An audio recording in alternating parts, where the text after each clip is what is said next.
This to 6 conference o'clock, will so now we'll be get going. recorded. First thing always is to approve the agenda. Does anyone have any questions, any items, changes, or any other issues with the agenda as presented? If not, I guess I'll make a motion to approve the agenda as presented. I'll second. This is Maggie. Okay, I got a second by Maggie Bass. If there's no other comments, okay, we'll do a roll call. I got Rick, Aye. Maggie, Aye. Bruce, Aye. John, Aye. and Chuck. Aye, so the agenda is approved 5-0. First one is Chris, you're going to kind of give us an update of our fun street project that I've been getting a lot of comments on. Yeah, I bet you have. And yeah, I get the honor of trying to explain what's going on here. And obviously, you've all gotten word, obviously, the last two project updates that have gone out, that the closure and the detour had to be delayed. And to really before I get into the details to try to explain it, it really came down to the work that was needed to get started first, couldn't right away because of the railroad. And we felt rather than go in and do work and close the road and detour, it's much more important that we left the road open if we weren't having work that was going to hinder traffic. So there's been a lot of work behind the scenes. Obviously, the work started today in the park. The storm sewer that needs to be installed there. They've been doing work to prepare to install temporary water to the properties down on the west end, and getting everything set up for construction.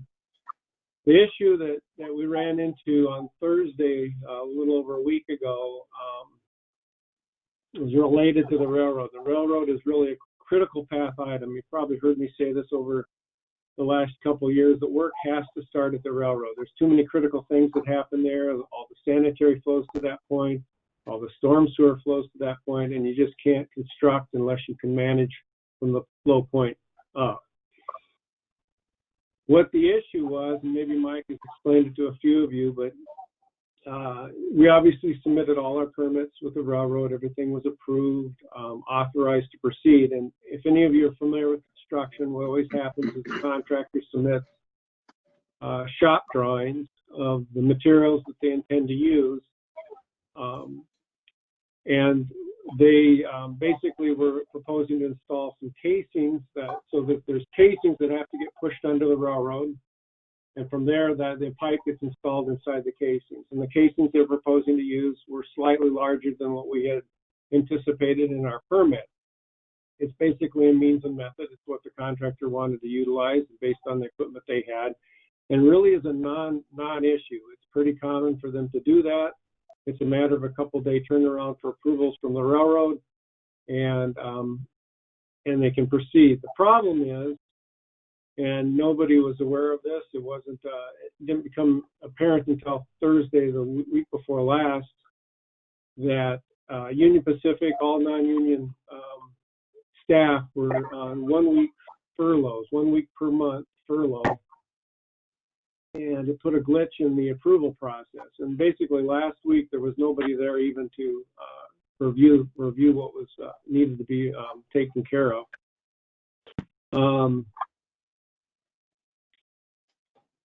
I think we're on track. I can't promise what's going to happen with the railroad this week. I do know that as of this morning, there was discussions going on between engineering, the contractor, and UP Real Estate, the folks that were gone last week, and basically to get them the authorization to proceed.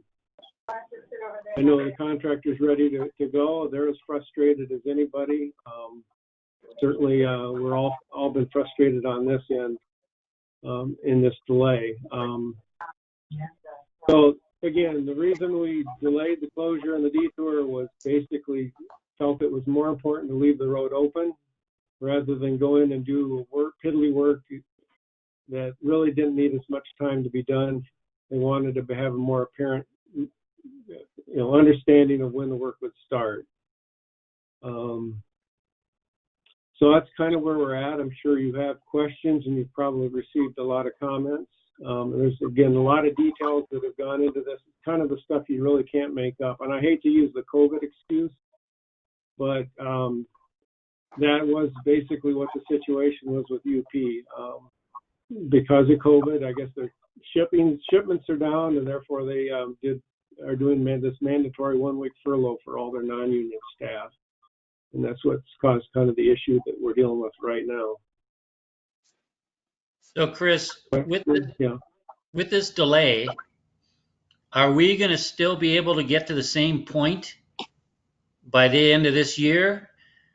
I'm just concerned that are we going to be able to get this thing done in 2 years? I am not concerned about that. I'm concerned about how far they're going to get this year, and I think that depends on when they can start. If they start next week, I don't see it as an issue. If it's 4 weeks from now, that's going to be a problem. I think until we get something more definitive from the railroad, I think, the contractors talked about other options. Presumably, looking at working from Lincoln to the east, the area that we weren't planning to actually touch. They could get that started and get that done. They could always come back to this area of the railroad later in the season and just do that short stretch down on the west end and get that out of the way, and then able to start. They don't certainly want to leave a bunch of work not started this year. They need to get their crews busy. They need to get work done.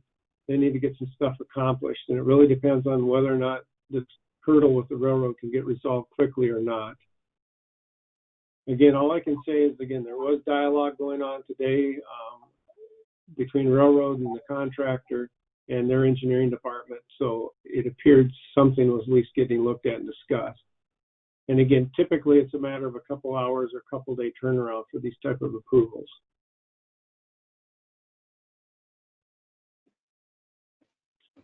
So I know the contract calls from them working from Trunk Highway 21 up to what we call Area 1, which is 2nd Avenue, which is up by Wells Fargo. Again, they had anticipated, at least in the beginning, to biting off at least another block and taking it up to 1st Avenue Northwest, so up to the Kubish Furniture Corner. I think that's still their hope and intent, but if this gets delayed more, then I think they may want to look at refocusing. The problem is that they haven't planned to work on that area up by Lincoln Avenue to the east. They have to have materials produced, manufactured, and that again takes time as well. So it doesn't really help the issue right now, this immediate moment.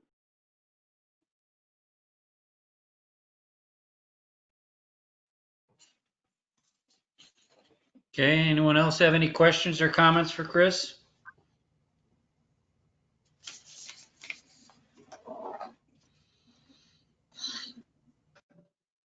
Okay, if not, well, thank you, Chris, for the update. If by chance you do hear something in the next day or two that it's a go, get it to Mike so that, at least we can address that when we get questions saying that, hey, it is going to start the 22nd. I know some people, I work right across from the park, and yeah, obviously they're working there. They've dropped the big pipes down and they've started digging, and so there is some activity, but I think people are just wondering what the heck was going on. That it just seems like the road closure kept getting delayed back, but I'm sure Patrick's going to put us a good word in the paper, and so people will be well informed. Okay. I do want to remind everybody, and especially the public, if they tune in, again, there's project info on the website. There's live video cam. Of course, there's not a lot to see on that west end. We have that text messaging service that people can sign up for and get notices right away, as well as get on that email list, which is all can be done through the website. So. Yeah, but people have much more fun giving me crap.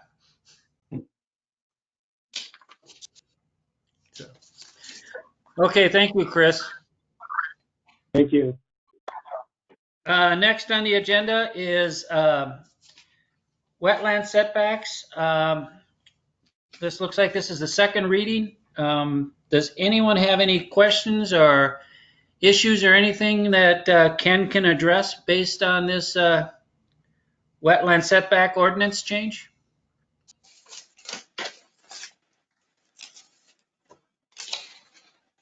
Boy, we got a lot of crickets today.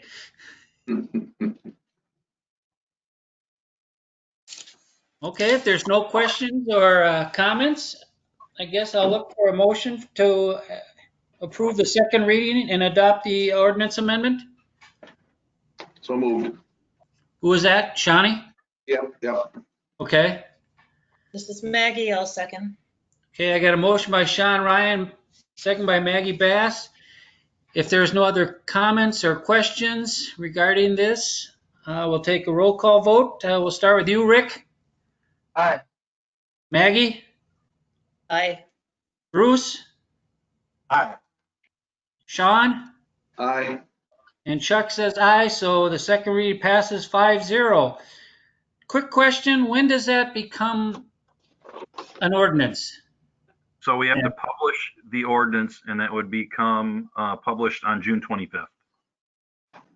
Okay, so the two ordinance, the golf cart and the garage sale ordinance that we approved the second readings last meeting, are they in effect now?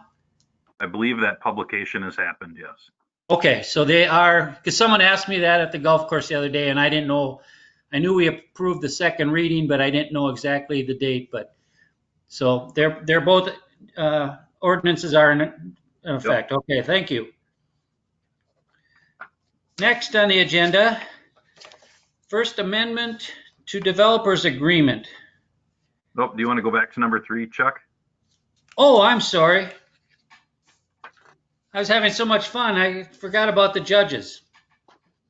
All right, so we do have 2 resolutions here for you tonight to appoint elected judges for the primary and general election, which are primary election on August 11th, and then the general election on November 3rd. So we're looking to appoint 38 judges. That is more than we have appointed in the past. We've been closer to 30 to 36 judges, but we have been informed by each of the counties that we're expecting to do a little more work on obviously sanitizing, cleaning stations, probably sanitizing pens before they're reused, and then need to collect them. So we want to have extra people to accommodate that work. And there's obviously some other things that we will be asking our judges to do, such as likely wearing masks and or having face shields. And it kind of depends what we're able to get for PPE from the counties. I know they're looking at obtaining additional equipment. Hand sanitizer is a given, but other materials as well. So in anticipation of that, they've started doing their training earlier than normal as in years past. So we wanted to get the election judges appointed here in June, and that's why we're bringing this to you now. So maybe a couple weeks ahead of schedule from what we would normally do. And we're looking to pay the judges the same hourly wage, $10.96 an hour, as the presidential primary rate earlier this year. So that's where we're at. We have a few new names on the list this year, people that were interested from the presidential primary. So we're ready to go, get everybody trained and get the elections going. One thing I do want to point out, cities were required to look at alternate facilities if they were occurring at or near school facilities. Obviously, St. Wentz is a school. We did not have another viable option that was not a school facility. So we were allowed to remain utilizing our polling place. We just had to make sure that we were keeping our separation from the school to the parish activity center, which we have always done at that site. So that will continue to work well. So it'll be an interesting election season, but we're getting prepared for it. Ken, what are the requirements to apply for this? And are all of these people, do they have an understanding what their expectations are of the position? Do Yeah, they so, know before? yep, so we have an application, well, I should say Secretary of State has an application form that we send out to people that have asked for them, or they could download it off the website, and it explains, what the eligibility requirements are on there. Obviously, they have to be of voting age, or you could be a student judge as well, but that's kind of a different thing. And then obviously explains that they have to work either half day, or if they want to, they can work a full day shift. Tells them to wear comfortable clothes, bring snacks, bring beverages with them. So they know ahead of time what they're getting into if they've never done it before. Obviously, if they haven't gone through it, they don't know exactly what they're doing, but I think the application lays it out pretty well for them. So with the new names on there, I think we've got some good people that were very interested, at least at the presidential primary, watched what we had done a little bit that day. So it was kind of a good recruitment tool in a way. And all these people have said yes since the pandemic, and they're Right. not, because I was in another meeting today at noon, and John Ulrich mentioned that because a lot of times the judges are of more senior citizens, and the concern was a lot of the judges weren't really willing to put themselves in that environment with all the Yeah, different people they would be dealing with. we had a number that normally have helped in the past and are not on the list at this particular time due to that. So Okay.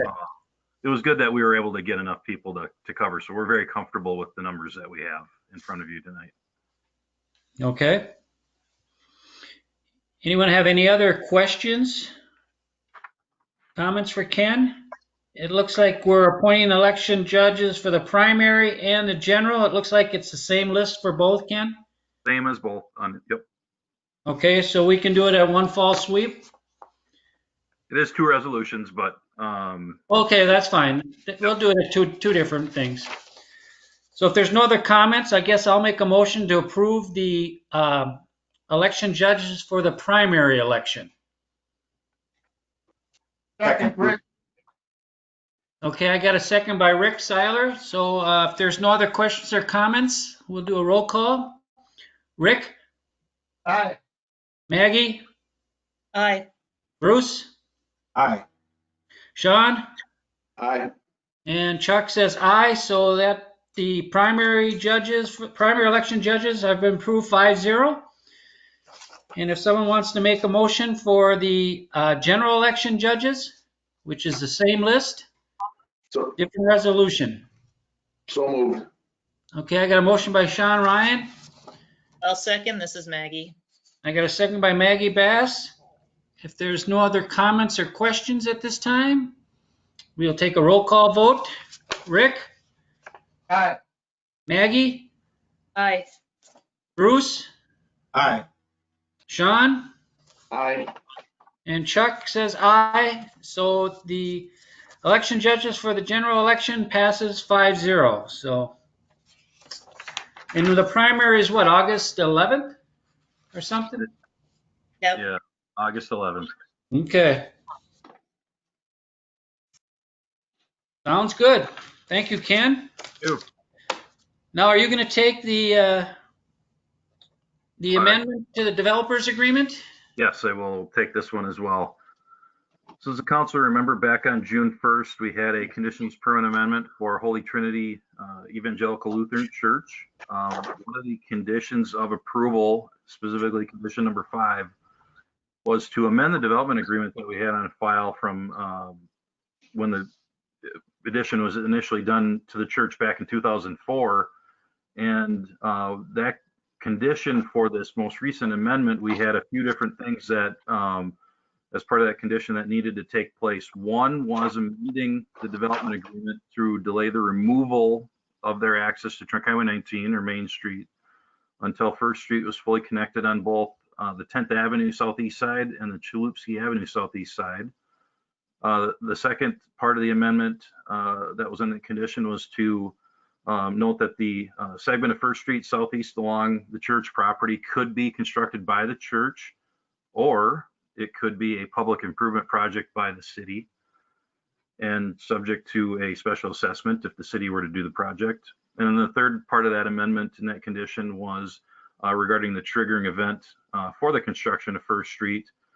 And based on feedback from MnDOT and our traffic engineer, the triggering event was determined to be the time at which First Street Southeast is substantially completed at both the east and west sides of the church property. And right now it's at the west side, obviously with Prague Village.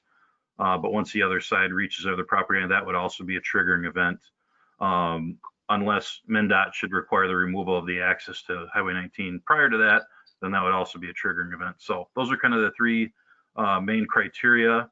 I worked with Scott Riggs to put together an amendment.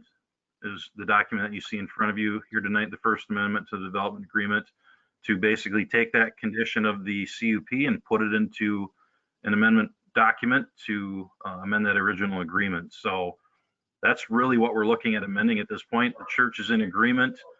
Excuse me, they weren't able to scan over a copy of their signed version of the agreement here tonight, but everything is in order for that to be ready to go for our signatures and theirs once we, if we have it approved here tonight, I should say. Okay, does anyone have any questions, comments on the amendment?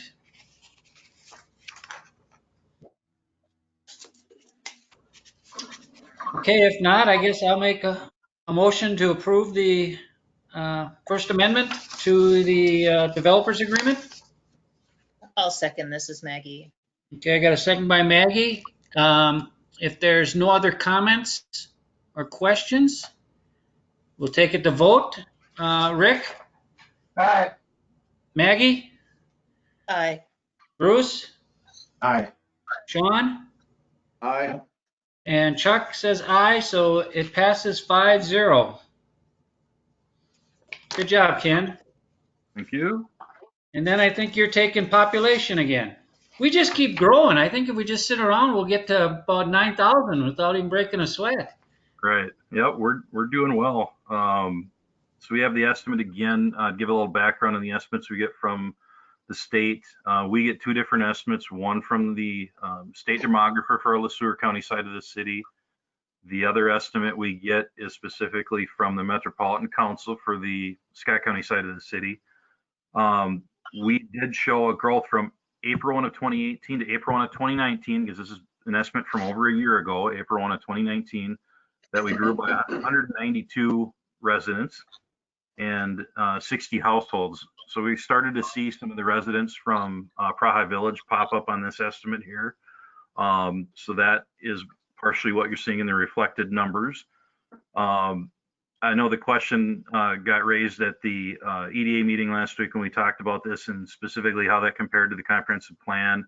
We're actually spot on for one of the methods for population that we were expecting by the year 2020, even though we're not quite a year away from that based on this estimate. But that was right on. I think it was 8,300 people in that estimate. We have another estimate in there that was a little higher. We're about 1,300 lower than that one. But the one thing to point out too is that the state demographer and the Met Council always estimate New Prague as having lower household numbers. Our average is about 2.6, 2.7 per household. They always estimate lower than what our historic numbers have come back with the actual census information, and I think that will continue here in 2020 census as well. So we have typically seen a jump from our estimates to the actual census numbers. So we'll see how that pans out with the actual 2020 numbers here. But I think we're doing pretty well as far as our estimates and where we figured we'd be at this point, even considering the economy, you know, back in the early part of the decade here. So actually pretty happy. I think they're pretty accurate counts from what I'm seeing with permit numbers and everything that we've had so far. Okay.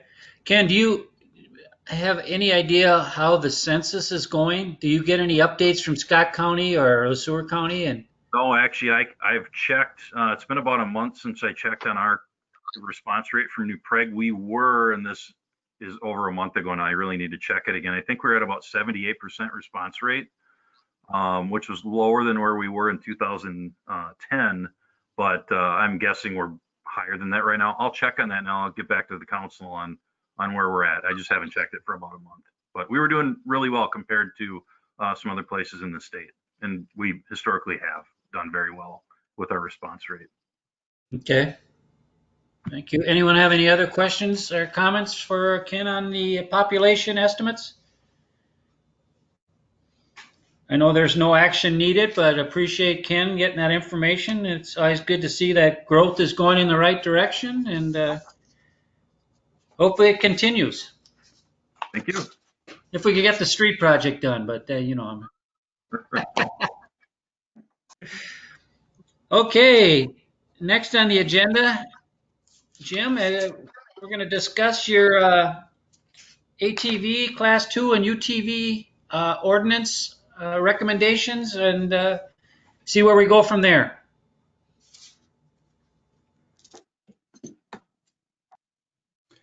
Yes, in previous council meetings, I took that direction given by the council to look at providing you with a UTV and Class 2 ATV ordinance that would allow for general use on our roadways.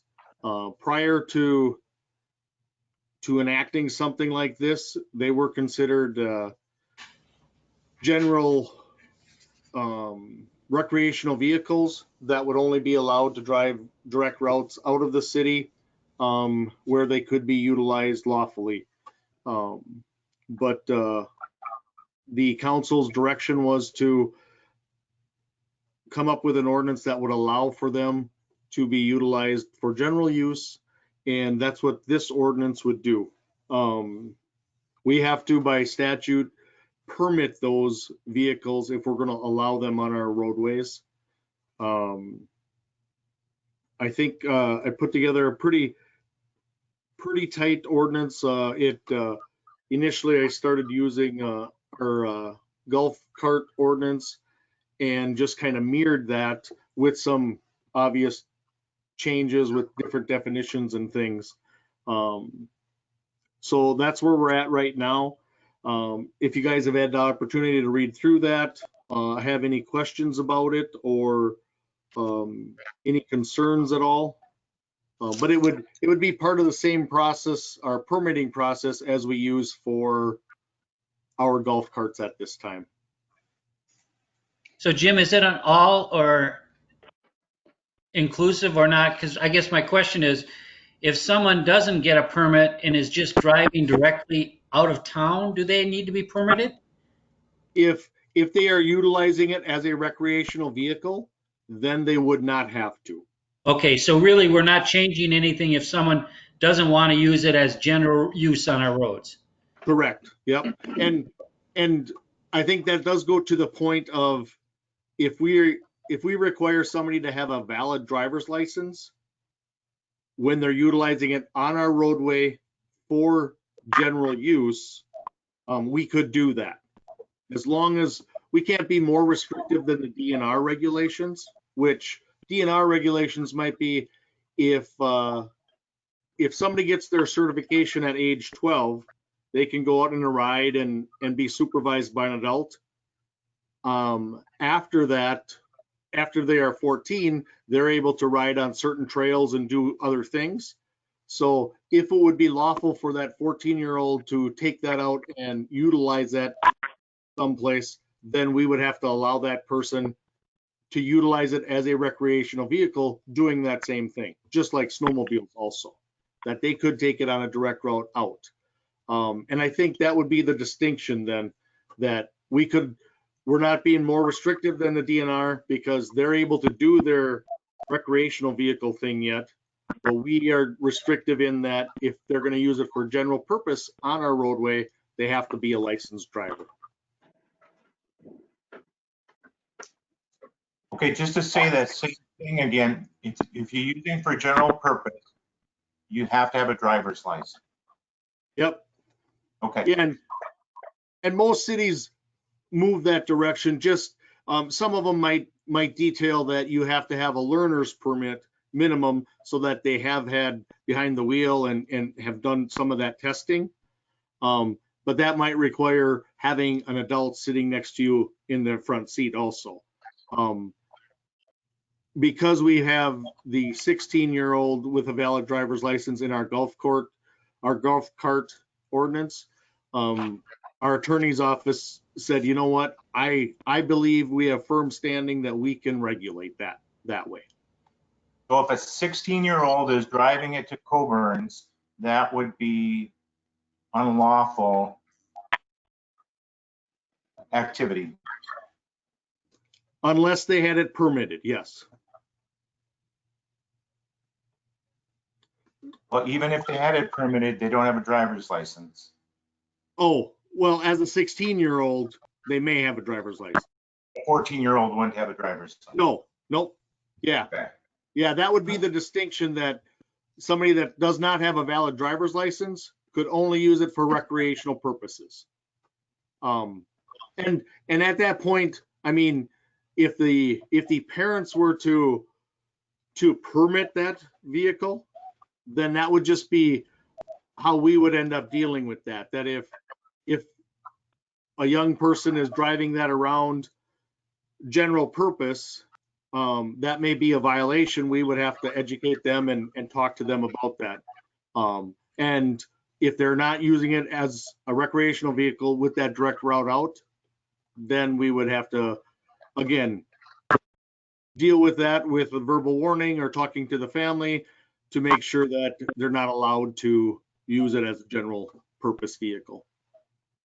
I think I understand that. That might be something that we need to make sure we kind of communicate good or make people understand so it's clarified in families, because I could see that happening. Yep. I think maybe we could offer something on the city websites that just gives some examples of proper use or improper use pursuant to the ordinance.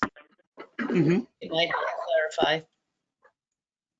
Yeah, Jim, we can work with that. Jim, I have a question. When you talk about the DNR allows you to go directly from your home to outside city limits, does that mean you have to go to the shortest route to leave city limits? Or could someone on the south end of town drive all the way to the north end of town to get to a road that, it could be a mile, it could be 2 Yep. miles. You know what I mean? Yep. What is the DNR stance on that?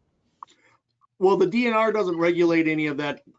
That comes from our snowmobile and ATV ordinance that we have that just talks about a direct route where you can lawfully go. And some of the idea with that initially was with the snowmobile, that no matter where you are in town, if you want to get to the trail on the west side or up by the high school, you would have to have a direct route to that one. So even if you're coming from the south and going to the trail, you could justify that is my direct route. Okay. I'm just concerned of someone going from the south side, going North Star, stop at Holiday, get a pop, get a candy, get some other stuff, and then the cops going, what are you doing? You don't have a license, let's say, you're 14. Yep. You're not supposed to be stopping here. I mean, is that correct?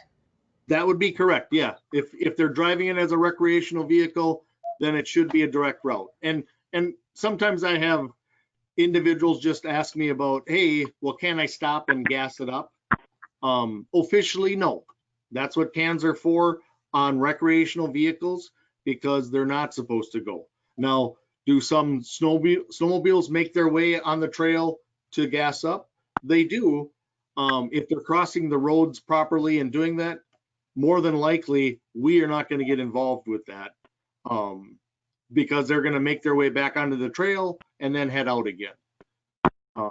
But it's not like they're driving down Main Street or, going from bar to bar and need to keep going each location.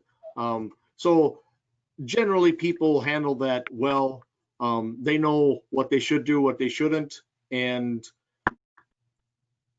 again, if it's a recreational vehicle, yeah, that's the idea is direct route in, direct route out. It's not for general purpose. Okay. And I think we can continue if, like Maggie said, we can educate and do that. We can still draw the line between those two all the time.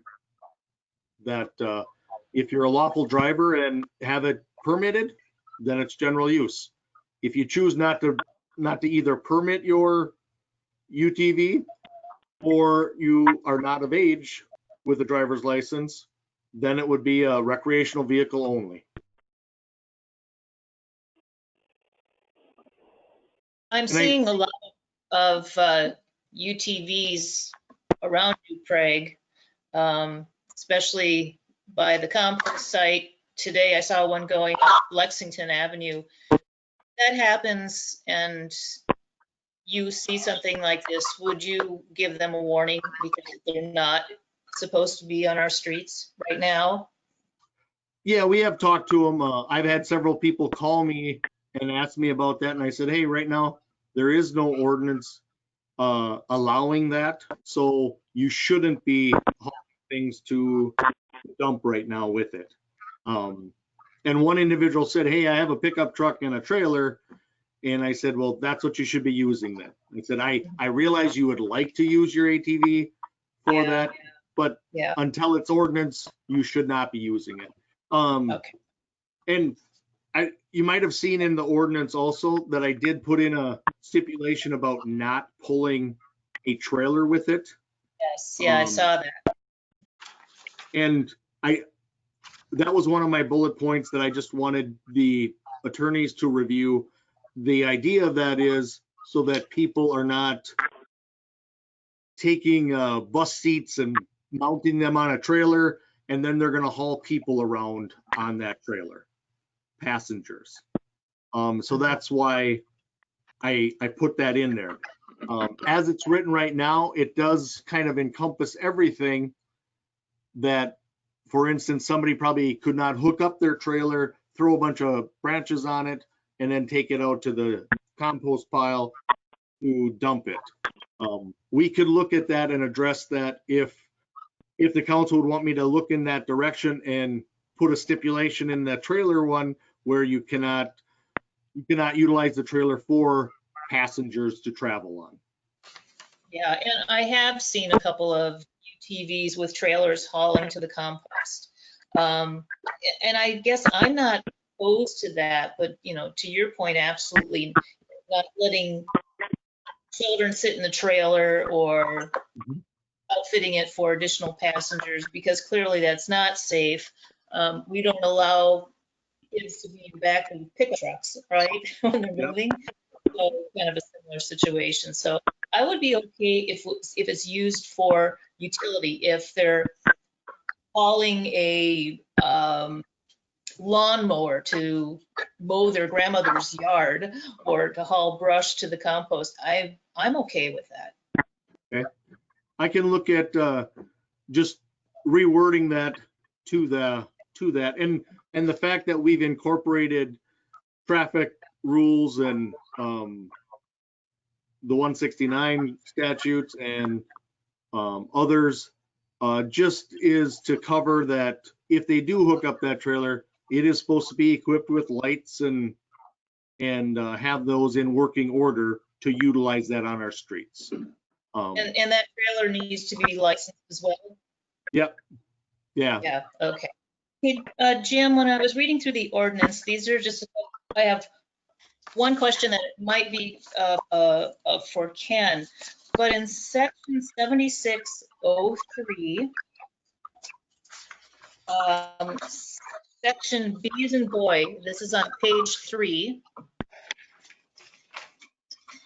and then subsection E, it talks about payment of a community event permit fee in an amount established from time to time. I don't know that we always charge a permit fee for a community event, so I'm wondering for clarification if we could just stick something in there like payment of a community event permit fee, comma, if any, comma, because it's not a hard and fast fact there will always be a fee. Jim, is that referring to the golf cart special permit fee? Is that what Yes. that's referring to? And we've had that community fee with the golf cart. It's just that on certain events, people may ask us to waive that fee. Right, so maybe I'm not understanding it correctly. It says community event permits, and then it talks about a fee, but if it's a community event, like check out New Prague in the park, they want to have a class 2 all-terrain vehicle to haul around whatever. We don't always charge a fee for that community event. Yeah, this So is about the vehicle permit, not the event itself, if I'm understanding how it's written, Right. how it was written for the cart ordinance. Oh, okay, So like- yeah, I was reading it totally Like for differently. Dozinki, when the chamber would have 5 or 6 golf carts that Right. they would use during that event, the official fee schedule for the city was that would be a community event, a one-time fee to permit those for use on that. Okay, yeah, I was reading it in a different context. Okay. And then the only other little thing that I have, and of course, everyone knows that, yeah, the term community event is in the definitions. And Yep. so when it's used in the ordinance, it should be first letter capped. So community should be a capital C and event should be a capital E, so that anyone reading this knows that it ties back to the term, the definition. I can make that edit. All righty. Hey, Jim, just a question. Can these vehicles, the Class 2 ATVs and UTVs, be licensed by MnDOT? No, Okay, they are only licensed by the DNR. okay. And that's why it takes our ordinance and permitting process to allow them on our roadways for general use. Well, what kind of vehicles do you see that have licenses? Are those a upper class, like a Gator or something, or what? No, Polaris has their 3-wheeler that's out where the rear wheel pivots. The Slingshot? Yep, they can license those as a regular vehicle. But So- that's only because how they're classified, that they can do that. But So none of these vehicles can ever be licensed through, like a car license or anything. You wouldn't. nope. No, the state's kind of adamant on that if it was designed and designated as a recreational vehicle, we are not going to license it. That is for the DNR to register. Okay. I have a few questions too, Jim. I met with a group of them, and I can see that some of them are on this call right now, and they had some changes that they thought maybe we should bring up for discussion and see if we could really add it into the ordinance. Yeah, Dan had emailed me with like 4 bullets. Yeah. Did you agree with those or? Well, I think 2 of them dealt with just state statute that I pulled Okay. out of state statute. So Okay. like changing the weights and the size and stuff, that's by definition for the DNR. Oh, it is. Okay. So that's why they were incorporated that way. Okay. But the one that I would agree with that, because it's a little convoluted here because we talk about a licensed driver for the permitting process. But if we define driver as a person 16 years of age or older with a valid driver's license, I think that would be a good add-on. That it's designated that, hey, again, for general use and permitting process, you have to be a licensed driver Sure. and have a valid license. Right, okay, so, and I would totally agree with that too, and I won't speak for the rest of the council, but I'm sure that makes a lot of sense. But one thing that I did like, they had recommended that to add under 7604 occupants that all children under age of 16 must wear helmets. Is there a problem with that? I mean, I think that makes a lot of sense personally. Part of that comes from the DNR regulations that they have to. They do have to. With DNR. But again, because we're taking it slightly out of that realm by allowing them to drive. But we could add that in. I'd like to just see what the other council members think. I mean, personally, I think that makes a lot of sense. I don't think it's over the top to ask that anybody riding. I mean, they are open on the side. There is, you know, the little buckets in the back. I mean, if you're gonna be having little kids going around the block on them, I think that we should require that they wear helmets. Anybody else? What age is that, Sean? Anybody under 16 that's riding in the ATV.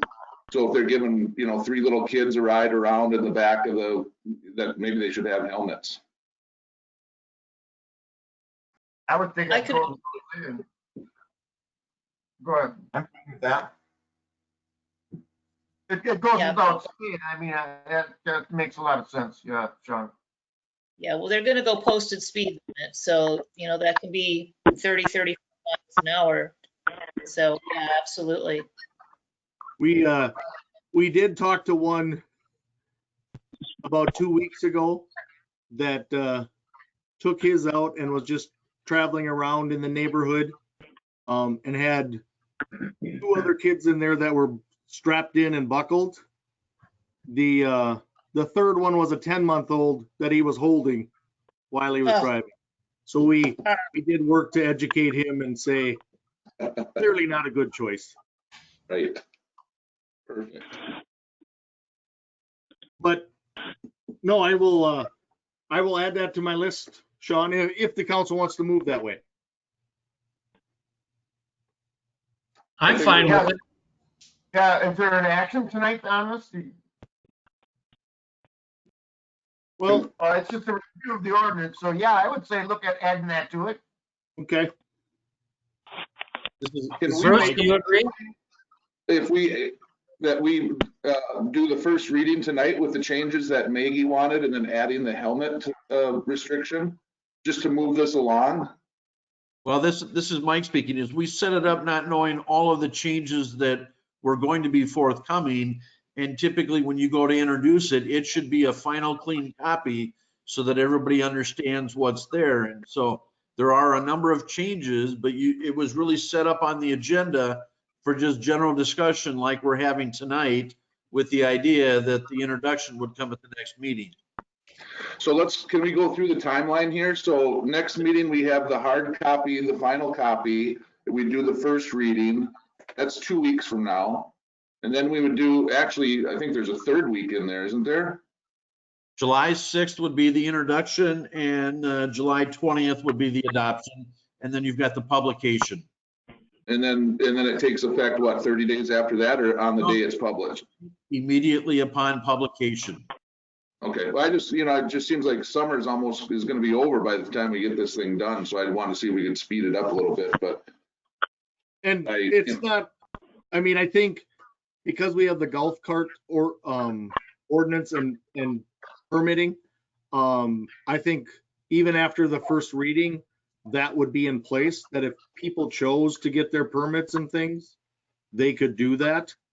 And then the other side of that would be an enforcement issue. But if we are moving towards this, and I would make the officers aware, hey, in another reading, it's going to be a valid ordinance once it's published. I don't see an issue as long as they have their permit and it's in place, that it would be a concern. Okay. We came home on Sunday. I saw 2 of them pull out of Colburn's parking lot and then drove down the street and were moving around. So, Okay. yeah, we could move that forward anyways. Mayor, Thank to go back and finally answer Sean's question, that if we intro on the 6th and adopt on the 20th, assuming there's no changes on the 20th, and we work that day to have information into the newspaper, we could hit publication on July 23rd and be done with it then. Okay, thank you for that timeline. Okay. Does anyone have, I mean, we talked about the helmets for under 16 and some of the changes that Maggie proposed regarding the capitalization of community events to make sure that that's clear. Is there anything else that anyone wants to add or any other question regarding anything in this ordinance draft that you want to address? I think the definition of driver, weren't we going to add something that with a valid driver's license? 16 years or older with a valid driver's license. Yeah. Yep, that was part of Dan Vollick's suggestion also. Okay. And then the only other thing, Chuck, that I made a note on was the trailer issue. Yeah. And we'll just add verbiage that it has to be a functional trailer with adequate lighting, and then that no passengers at any time should be riding on the trailer. Yep. That's it. Anything else? One other question, Jim. If I understand, once this is passed, a permitted UTV can go on all city streets except Main Street and Highway 21. And county roads. County roads, yeah. County roads not in the possession of the city, right? Something to that effect. So that would be Columbus Avenue?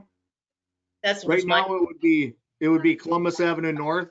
Officially on Lesueur County side, they have an ordinance that if we do a permitting side, a permitting process, their ordinance allows for utilization of their county road within our jurisdiction. So they First could Avenue. ride on First Avenue.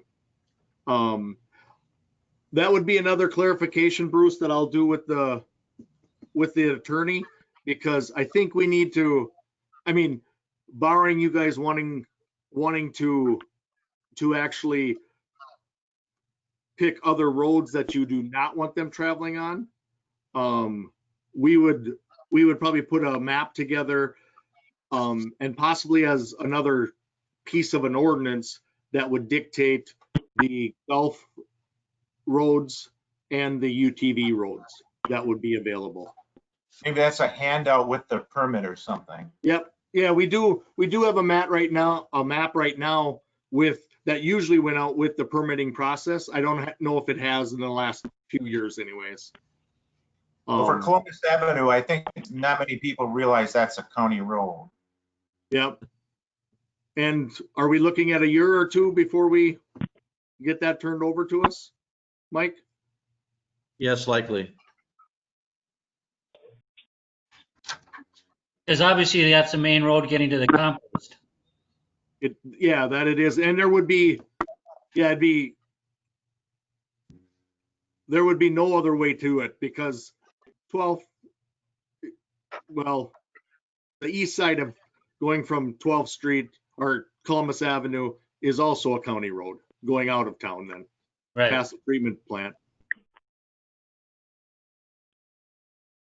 But we can. That seems to be a problem. Yeah. But I'll clarify that with the county, or I'm sorry, with the city attorney and see what we would need to do for that. Because rather than incorporating that into our ordinance, I think it's better that we reference the map. So when we change the map or decide to add a street or take a street off, that is our official map, not in the ordinance. We have to change that ordinance also. That makes sense. That's a great idea. We might find there might be some of these roads that are more pedestrian-like and may want to keep them off of those roads.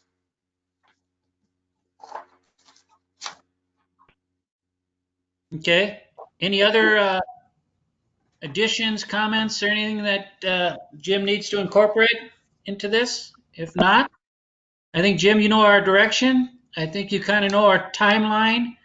So hopefully, and I'm sure you can get it all ready to go for the July 6th meeting. We can do the first reading and start proceeding on that. We should be set. All right. Thank you for your hard work on this. Not a And problem. thank you for all the callers that are there that had put input against it too. It was great to see the community come to the table and get involved with the ordinance. So thank you very much. Thank you all. So number 7, COVID update. Not a lot to update. The governor did extend the emergency to mid-July now. Beyond that, I don't think they're seeing the numbers, the spike increase right now, so things are opening up a little more. We are working towards our policy to reopen City Hall, so we are working in putting that in place. And then also, well, we're keeping up with the same policies of cleaning and doing touch points and all of that with all workstations, all work areas in the city. Okay. Beyond that, I don't think I don't have much of an update unless somebody else does. Go ahead, Mike. I've got an update. As you recall, back in the end of May, you adopted an ordinance for outdoor service regulations by bars and restaurants, where you delegated that approval process to my office. We have formally issued 5 permits. We had 16 interactions that either were a definite no, or in some cases, no contact or requests were made for a permit. And I have one that's still in process that needs to be submitted. We took a look at, so that's a total of about 22 different either restaurants or bars that were affected. The 5 permits that were issued went to Checkers, Giesenbray, City Club, Carboni's, and the New Prague Golf Course. We had 2 that fell slightly within private property with maybe slight encroachment into the MnDOT right of way, and that was Patty's Place and Lucid Tattoo with their coffee shop. But in taking a look at measuring those, I had staff measure that. It wasn't enough with the direction I received from you to do anything. The requirement, had anybody wanted to encroach further into the MnDOT right of way, was for us to prepare an 8-page permit application to MnDOT that would have to come back to you for your review, and then it would have to have gone to MnDOT for their review and approval before they even would have been eligible. So as we took a look at the 2 that had a couple tables and chairs out, in my opinion, it wasn't worth bothering MnDOT with any part of that, it was very onerous as far as that 8-page application that supposedly they were supposed to be good partners in helping in this process.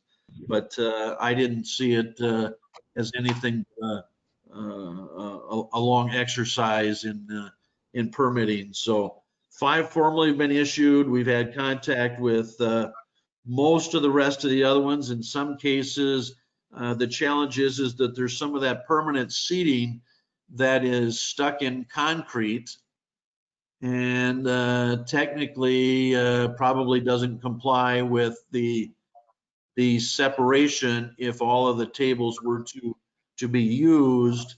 But they didn't inquire, and at this point, one of those has been in existence for quite a long time in the MnDOT right of way, and I decided to let that one continue sleeping so that we didn't raise the hackles with MnDOT any more. Another one you saw at a restaurant that they're doing an interior remodeling, and so they moved a lot of tables and chairs outside. And I happened to have a conversation with the two owners last week and indicated that if they were going to continue to leave those outside, they needed to get a permit and they needed to have the appropriate separation. But we got them to the 5 that I already conveyed. So that's kind of an update on those that have been issued for the outdoor permits. Hey, Mike, kind of related to that, what about the baseball stadium?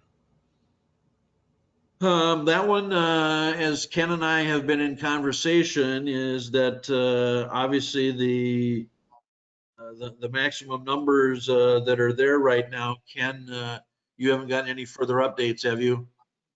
No, the last number I've seen is 25 in a sports setting. Yeah, I thought it was 250. That's what I've been hearing, and there's other towns around us that are allowing their baseball teams to play. So whether it's now or in the miscellaneous section, I'm going to make a motion that we allow baseball to play. I've talked with their manager.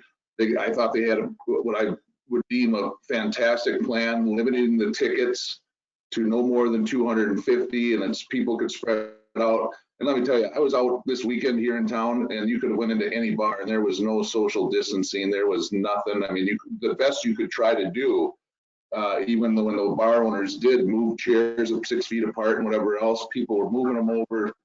Groups of more than 6 standing around a table that I know weren't all family. You know, I mean, it's just with everything open, there's just no way we're going to get around it. I mean, you just have to use your own personal self-sense. And if you feel like you're a high-risk victim, then you don't go to the baseball game. But Yeah, I think you are right, because I heard 250 people in in a gathering. That was the max. So, and I think it was the latest executive order, so it should be available to read. There was very specific. well, when I talked to the manager, they weren't going to serve, they were not going to serve hot dogs or anything else where there was added touch points. They didn't even want to get into that business. Everything would be packaged, and the only food that they would sell and much limited from where they normally are. But with other cities doing it, I don't know how they're getting away with it, Mike. But you saw that all the teams up in the St. Cloud area are playing, and that's a hot spot, if anything. And then Webster, I heard, Vesely, New Market. I think actually New Prague is playing Lonsdale this upcoming weekend. What you're referring to? New Prague played at Lonsdale on Sunday. Okay.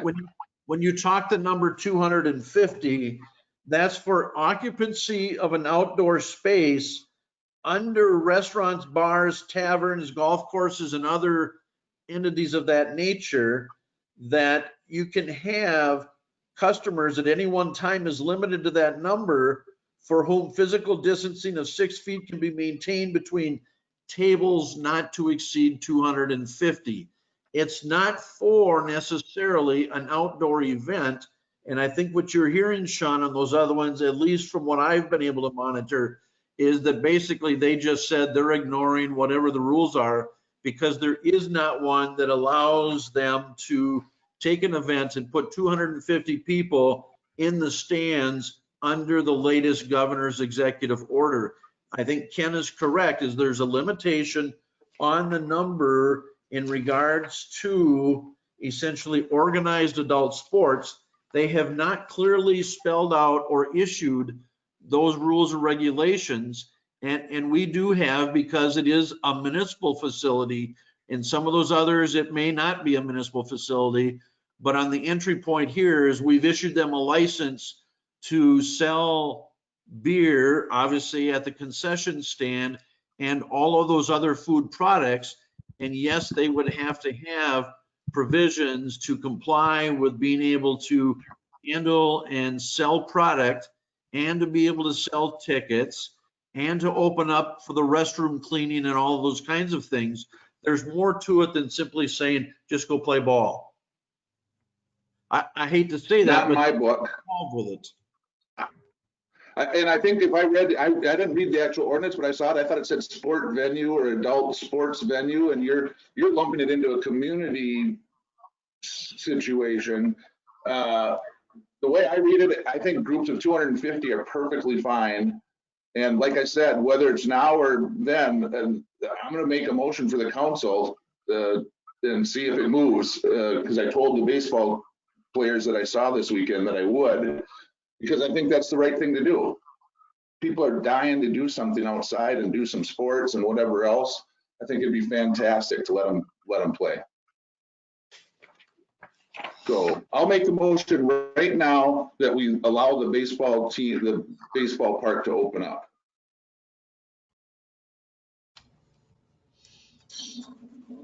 No second? Why can't we, Mike? I don't quite understand why we can't. We should be far enough into the openings.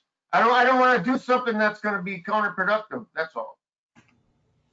Well, I think what we need to do is to take a look at the executive order and see what it reads, just to make sure that we are interpreting it correctly or perhaps incorrectly, and go from there. Mike, is there any city liability? Because the baseball field is a municipal field, and if we were to open it up and somebody got sick and they pointed to the state, I mean, I There's have. definitely liability. There's definitely liability. We had just talked about this in a meeting, last meeting, the meeting before, when the attorney reviewed this. And if we defy the state law, then we have liability. We don't really have the legal ability to do that. How would you even know where they caught it? They could have caught it at Walmart, for crying out loud. There's no social distancing there if you've been out to a grocery store. You can't say that it's coming right from the ball field because the right fielder got too close to a pop fly to the center fielder. I mean, that argument doesn't stand water, and there's plenty of other cities doing it and are allowing it. And we're taking it to the nth degree. And as far as I'm concerned, the rules are so vague anyways, they might not define them, and I don't even know if we have time to wait for them to define them. I'm not opposed to having baseball being played, but the executive order, state law. And so we would be in violation of it. But that 30 other cities. Well, I'm but not just aware of because, any cities besides Lonsdale, Sean. The ones you referred to in St. Cloud were in the newspaper, and they're all like townships or city, town and country kind of ball fields, like Webster and unincorporated municipalities. The first one I've heard of is when you said Lonsdale. That would be the first. I believe that might be a city-owned ballpark. So that would be the first one I've heard of. Okay. I don't know. What about Vesely? Vesley's not an incorporated city. Okay. Webster, that's an incorporated city. That's open. The ones that I don't think Webster's an incorporated city. Webster isn't? No, I don't think so. I'm not sure that's or anything. They're just like all the other little towns like Union Hill and that. They're just unincorporated. And I'm not sure that's even an issue, because if they're defying it, they're defying it. But that doesn't mean that we should defy it if they defy it. Well, the way it reads though, and from what I read in the paper, sports venues of under 250 people. but that's the newspaper. You can't read everything in the newspaper. I think we have to go to the executive order and get it from the source. That's fine. I didn't get a second, and that's fine. I brought it up for them. I agree with them. Ken, go ahead. I just want to, if you do a Google search for guidance for social distancing in adult sports, is a document from the State Department of Health. It's very specific on the guidance for social distancing in adult sports, and it actually lists baseball as a medium risk sport, and it says games and competitions are not recommended at this time. Not recommended, not that you can't do it, right? But then it also says you have the limit of up to 25 people for outdoor activities. So that's where that number comes from. So I'm just bringing to your attention, that is what is tied back to the current executive order. That it's not recommended? That just says games and competitions are not recommended. That's not really a definitive no, you can't do it. No, but it also says you can't maintain social distancing and not to go over 25 people. So that's the official document from the Department of Health tied back to that executive order. So that's what we're. 25 people or 25% 25 of capacity? 25 people for outdoor. Okay. It says friends and family shouldn't attend any practices even. So it's pretty specific, but there's no mention of that 250 number. All right. I believe the DNR came up with some of the rules on outside activities. But I'll look for more information on it. But even with, I think, kids sports, there was not supposed to be any competition. And that played over to any adult sports right now also. Yeah, so youth says no games, no matter what. Adults say you can have games, but you just can't have anybody watching it, basically, is what it comes down to. Without spectators, yeah. Correct. How many people were did you go to that game, Chuck, on Sunday between the Orioles and? No, I did not go. Oh, I wonder how many people were there. But I did, I know the state amateur baseball committee told them to start playing without permission from the governor. I know they've been working with him. It's kind of similar to the old golf deal. It just seems like he's waiting to see if there's a spike with this restaurants and bar deal before he moves to the next phase. Is my take on it. Because Well, I think we're 90% open, and like I said, it's go to a Walmart or Target or Lowe's or whatever. I mean, it's just ridiculous that they can't play, that you can't stand 6 feet apart and watch a baseball game. But anyways, we don't have to beat the dead horse. I brought it up for him because I told him I would, and I'll give him a call after the meeting and say that I couldn't get a second, that it was voted down. At least now. Right. Maybe 2 weeks ago. No, it was not voted down. no. Oh, yeah, you're right. I didn't get a second. And I think the reason you probably didn't get a second is because the uncertainty. We really don't know, to your point, Sean, that the governor has not specifically stated that amateur baseball could not play in a stadium with fans. Right now, they've kind of said no fans. So, I mean, unless we approve it that they can play with no fans, that would be the only option. Well, just to clarify, we have the baseball field open to whatever the limit is, 25 people. We do, don't we, or not? All of our fields are open. Well, I guess I don't know about baseball. Our youth fields are open for practices at this point. Currently, Baseball. up to 25 people total, and you can have pods of, they call them pods of, I think 10 per pod or something.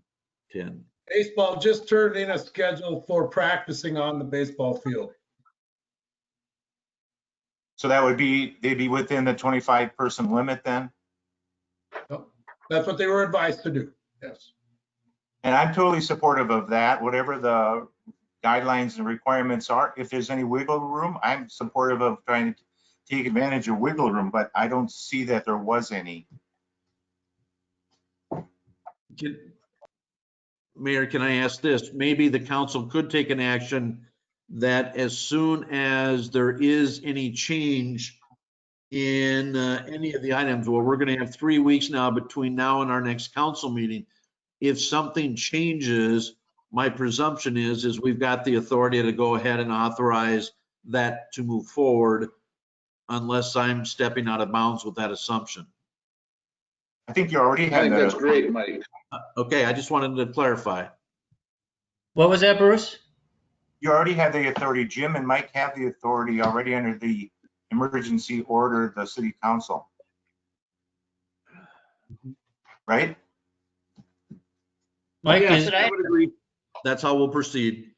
yeah. Okay. So if something changes, then Mike can get a hold of Nick Schenecker and tell him that the governor has changed some of the parameters and you're allowed to have a game or, but if they're going to start practicing, they, at least they're utilizing the field. Now, I'm sorry, it was the high school that asked for practice time. Okay. So I don't know if the DRS team is practicing. Okay. I mean, I haven't seen anyone there yet, but I talked to Nick. They have been practicing. I'm not sure where, but it hasn't been at the stadium, I don't think. But they've been getting together to practice. I have been in conversation with Nick as well, Sean, so it's not as if we haven't been interactive in trying to take a look at this. I think they've been doing their practicing north of the high school. Okay. No, I just think there's a lot of confusion around it. He sees obviously their managing committee is allowing them and telling them to go out and play. They played a game in Lonsdale. I'm pretty sure he told me there was fans there. So it seems to be all over the board, and it seems like some councils are saying, hey, we're open for business because I don't know, and everything else is opened up why you can't play basketball or baseball, so. Anyways, let's move on. I'm good. okay. Anyone have any other update with COVID-19? Glenn, I don't think you were here. Do you have anything to add or?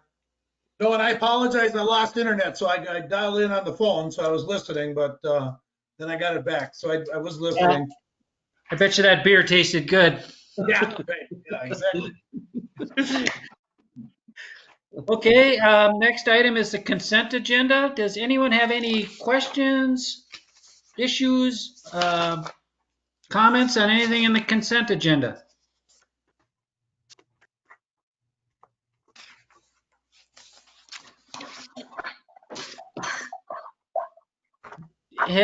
Just a general comment, has the chamber decided at all for a drop dead date when they're going to decide on Dojinki at all? Do you know, Mike? Have you heard anything? We have a meeting on Wednesday with Brooke from the chamber on the issue with city staff. Okay. Okay, if there's no comments or questions or anything in the consent agenda, I guess I'll make a motion to approve the consent agenda. I'll second. This is Maggie. I got a second by Maggie Bass. If there's no other questions or comments, we'll do a roll call. Rick? Aye. Maggie? Aye. Bruce? Aye. Sean? Aye. And Chuck says aye, so the consent agenda passes 5-0. We're up to miscellaneous. Ken, do you have anything? Anything I do. else to add? I'll give you an update on the census results. I looked it up while we were at the meeting here. So our response rate for the census is 79.2% versus state average, which is 70.9%. So we're doing better than the state of Minnesota as a whole. So Okay. that's 91st in the state we are for response rate for cities. Okay. We can Good. do better. Okay. We're doing all right. Has and I don't know because I've done it already. Has there been, if the process of start contacting people, has that process started already? I don't know that. So out of this, it did say out of the 79% that were turned in, 71% were via the internet. So I don't know if they've done much follow-up yet. I don't think they have. I haven't heard. Usually I would get a few calls from people. And Jim from PD, have you got calls that census workers are out again? I have not. No, we have not received any. They usually try to give us a little bit of a warning when they're coming back to do the door-to-door, but I don't think they've done it yet. Okay. Patrick, you got anything? No, I'm good. All right. Barb? I'm good, thanks. Okay. Michael? In the back of your packet was information that I was able to get from the county assessor, trying to take a look at preliminary net tax capacity numbers that are being updated here for pay 2020, but preliminary for pay 21 as of when he did this back in the middle of April.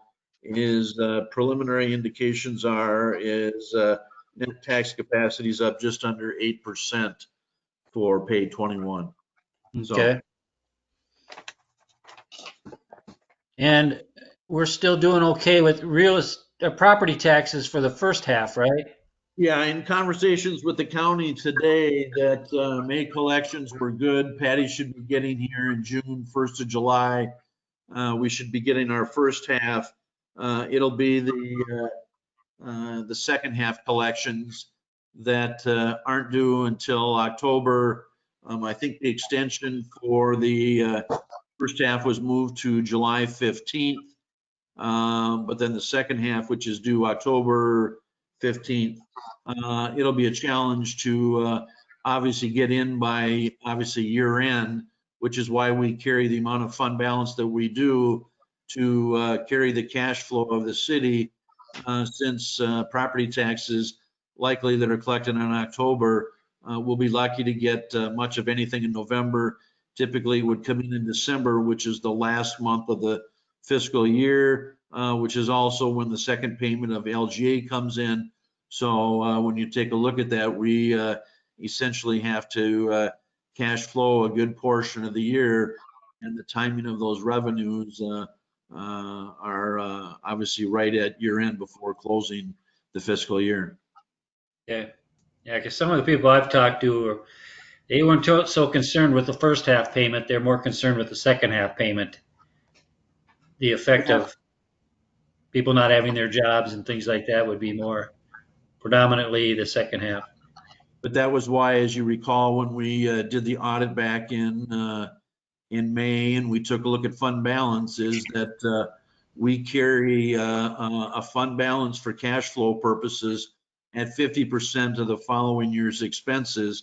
And that's really what we have in our fund balance to be able to handle the cash flow for budgetary purposes. Right. Okay, good. Anything else? No, I think that should do it. Ken touched on a little bit on elections. We met with the county today. We will have to develop a strong message trying to encourage absentee voting. That'll need to be a strong push as we go forward. That when you take a look at all of kind of the rules and the regulations, and I've not been involved in most of that with Ken and Patty as they've worked with the two counties, but we listened to an update from Cindy Geis, she's the county auditor, who sits on a number of the state election board stuff. It is going to be very, very hectic come election time when you take a look at the encouragement of the obviously the 6 foot separation, wearing of masks, the sanitizer, and cleaning the pens and the voting booths, and people going up and registering at the various tables and all of that, is that it's going to be a much more comprehensive and challenging voting situation in both the primary and the general election this year from what we've ever seen. And depending upon the space we have and depending on what the crowds are, is that at the time of the year that second election is held, it could be awful cold outside. And so they were suggesting that anything we can do to encourage people to do absentee voting, it will save them a lot of grief come election time. Okay. Anything else, Mike? Nope, that's it. Okay. Jim, anything? I do not have anything else. Okay. Glenn? Yeah, I just wanted to give you an update on the biosolids tank improvement project. It's been tough road getting equipment, parts, things like that. There was a memo in the back of the packet if you happen to see that. We had a pay request because some of the equipment showed up. He's done some of the work, although he's not affected the function of that tank or the process at all yet. We're still waiting for the pumps. We're told now that the pumps should show up July 1. And when the pumps do show up, then we will come back to the council with a new date as far as when the job will be completed. He's only got 30 days to do it. With what he's got done, we're fairly confident that he should be able to do the job in less than 30 days. It's just been tough for him. I know he's been working pretty hard, and it's just the equipment wasn't out there. Factories were shut down. It was just not being shipped. So just a little update on that project. It is moving forward again, finally, and hopefully we'll get this taken care of and accomplished. Okay, That's it. good. I see we have Scott joining us. Yeah, I'm here. Do you have anything to add, or what are you going to try to keep us out of trouble, or what? Well, I don't know. Mike might have had one topic to bring up, but I'm not sure if that was coming up, Mike. I was just checking with you. Is that regarding the email I got, Mike? That's correct. Yeah. And I guess Maggie and I were sent an email from a citizen regarding that they felt that the community leaders should come out with some statement regarding the issues that have been happening in Minneapolis with the police department. And so that's something I wanted to bring up, and I forwarded on to Mike, and Mike has talked to Scott. So I guess, Scott, I'm kind of torn on how I should respond to this person, or if I should respond at all. Yeah. Well, I mean, that's what Mike and Jim and I discussed earlier today. Yeah, and there are cities that are making some responses or reviewing or at least updating folks what has been going on or what cities have in place relative to their own police departments, things like that. It's clear that's what the email is approaching. What factors have the city done or is the city doing? Certainly your city is in good position, and the chief can elaborate on that extensively as to what policies you have, what you follow, what you're doing. Minneapolis is a very different situation than the city of New Prague. Minneapolis is very different than most all the cities in the state of Minnesota. That's just the reality of what's there. But certainly it's a big concern. There is no reason the council can't make a comment and say our officers don't operate in the same fashion as what occurred in that horrible incident. And I think Jim can verify that. He certainly explained to me and Mike all the policies we have, what's followed, what reviews are made, and things like that. And that's certainly something the council can share with the citizens. Well, should we get something documented from you that we should publish then? Or Mike, how would you want to address that? Because I don't want to have to answer, and then if I don't say something exactly proper, then, it becomes it spirals out of control. I guess I'd look more to Scott in that sense that, we don't have just a canned response that, we can answer. And just for clarification, I think you forwarded this email on to the other council members. So I assume that they have read it or are familiar with what we're talking about. But I don't want to. I'm not sure if I did or not. I did. I got it. I think you did. Okay, then I must have sent it. Okay. I just read it. Maggie and I, so. Is there anybody that doesn't have it? I have it. Okay, I just didn't want to talk about something that was out there that nobody had seen or wasn't aware of what the conversation was. The first part of it that, have we reviewed the existing laws and the policies on the books, and what training are we providing as we try to take a look at answering that question relative to racial profiling or minorities or whatnot. I think Jim can kind of answer some of that orally to you and explain, what's occurred over the 5 years that he's been chief, and maybe kind of answer that The second part is a little different as to how far you want to go, if you want to go anywhere, in trying to indicate. I don't think there's anybody on the council or our staff or in our community that wouldn't publicly indicate that what occurred up in Minneapolis is abhorrently, wrong and should never have occurred. But I'm not certain how far you want to go down the road in trying to develop some response that necessarily shows up either in the newspaper or in a newsletter, and maybe a little bit with Jim answering some of the questions that were contained in that paragraph may help or give you some background that maybe you really don't know at this point, and maybe he can update you. Yeah, earlier our discussion was just about, we have multiple policies in place regarding use of force, investigation of any use of force complaint or concern, or complaints overall. And we are mandated by post to have use of force training. There are various elements that have to be covered in each of those trainings. And then since 2016, it was mandated by 2018. We have 16 hours of credits that are required for critical incident training, and that would be the exercising the ability to de-escalate things, to bring things down, especially for those individuals that are having mental health problems. So that's part of our training now. And then all of us are each department is mandated to have an implicit bias policy also.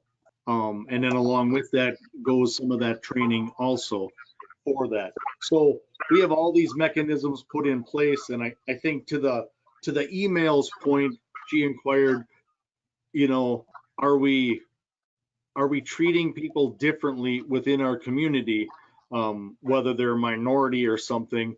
None of that is addressed in our policies because race is not in our policy. It's about how we treat all people. In every incident, people are treated the same. For a use of force, you're only mandated and allowed by statute to use the force that is necessary. So when we develop our use of force continuum from just standing, being present in uniform, to going hands-on or to using your weapon or deadly force, there's many different steps in between that. And we are trained to increase on that spectrum when we need to. But as soon as the force that was necessary to control that has been reached, then we also back down right away. And I think that was to the point, what happened in Minneapolis, I would agree was simply inappropriate. The fact that they had that person on the ground for that extensive time without the other 3 officers coming, taking control of that person, putting him in a squad car and leaving, was probably the inappropriate reaction that took place. There is, one of the officers talked about excited delirium. That happens with people. It's a chemical imbalance that goes off because they're aggravated or really worked up, and people have asphyxiated because of that those chemicals are going on, and all of a sudden their body starts shutting down and they stop breathing. That is part of that. Also led to other training about when you do put somebody in a squad car, you have to make sure that their airway is open, that they're able to communicate with you. You keep them talking. So it's those practices that are in place already. Minnesota Post Board mandates many different required policies that each department has to have in place. Every 3 years we are audited by Post, but every year we have to turn in those policies that are required to show that we have these policies active and in place. We are going through the process right now with Lexipol, which was authorized in our budget this year. Lexipol is a national company that provides best practice policies out for public safety, for police departments and fire departments. Tim and I are working through that process right now, where we started with kind of the meat policies, and we're going through those right now and incorporating what Lexipol has and making it fit with New Prague. And as we do those, once we get them in place, then we would start sharing them with the officers as these are our policies right now.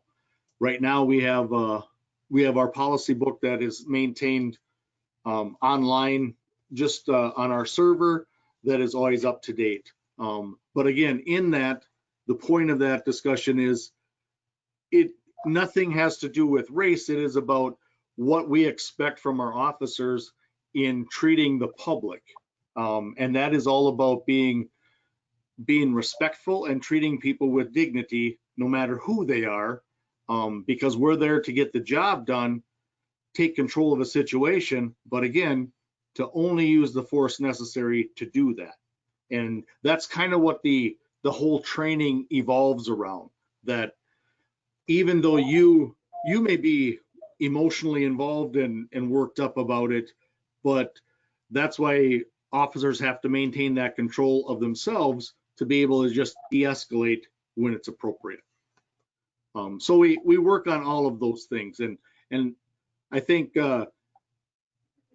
when you start talking about minorities or different groups, it's difficult to comprehend some of that. I think Scott said it best, that Minneapolis is different. They go to work every night and they're living in that, they're dealing with that. We even see that in officers that work nights and day shifts. They deal with two different entities, that the night crowd and people just going to work during the day and doing things. So I think it is very difficult to be involved in policing that constantly, where they're worried, are they going to go home, get shot? Even though that can happen anywhere in the state, it is different levels of stress that people deal with and feel. But again, that's all part of that. Now the trend right now is to really focus on health of officers, health of your department, that people are physically healthy, they're emotionally healthy, and they have the support system that they need. So that's why you're seeing departments move towards having a chaplain or having counselors come in and debrief an officer at least once a year, where they have an opportunity that if they choose to engage, they can take part in some counseling.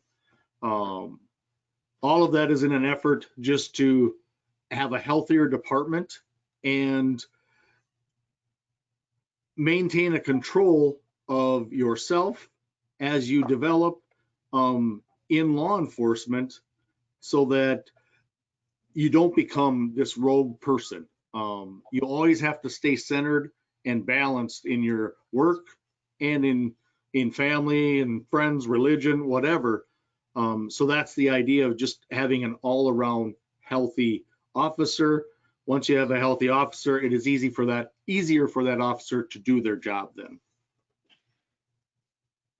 So Mayor, how would you like to handle the response back to this individual, or something on a more public platform? I'm a little bit at a loss, because we don't have a problem here in New Prague, and so I don't want to open up all of this dialogue for a problem we don't have. But yet this individual has asked, what do we have in place? And I feel that this individual is entitled to a response, but I don't know if it necessarily needs to be at a public level instead of just a personal email. Speaking for myself, I don't know that we have an issue or not. I mean, from the appearance of things, we don't, but I come from a banking background where being heavily regulated, we were always audited for disparate treatment or when things happen unintentionally. And to say that policies, inequities can happen in any situation, no matter if it's New Prague or Minneapolis, and they can be intentional or unintentional, and they can just happen from the normal course of business without any racial motivations or anything. And that's the kind of thing that I'm fairly new at this yet, so I don't know, are we approving police policies? Or, and when you say they're out there online, can we see the use of force policy? If I go online right now, can I see it? It's within our server, so we have access to it. But no, I don't have it posted online right now. And the city council has approved that policy? When you Go say ahead, it's a Mike. policy, whose policy is it? Police departments are mandated to have various policies in place. By statute, it indicates that the chief law enforcement officer of that department is responsible for having those in place and being compliant with post. So the city council of New Prague have never reviewed use of force or de-escalation issues or hiring policy or the orientation program, or that's not really ever come to the city council in the past then? It hasn't in the time that I've been here.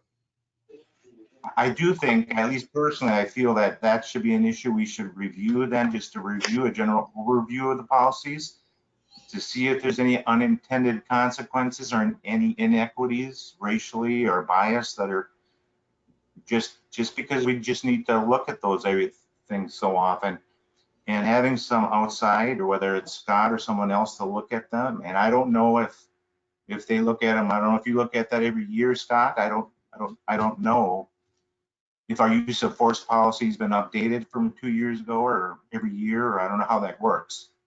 But I do think that the city council would be a good idea.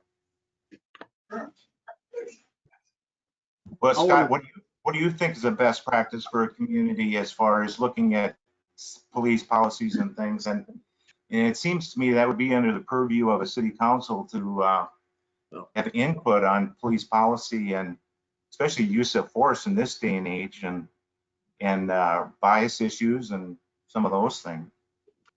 Yeah, as Jim explained, typically the chief law enforcement officer deals with those. They're post-board type policies that are usually very straightforward, I'll be honest.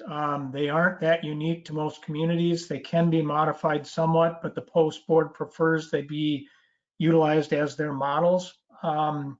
So they are fairly consistent in most departments. Some councils do like to approve. I do have a number of cities that do that. I have some that don't. So New Prague has never, to my recollection, looked at policies.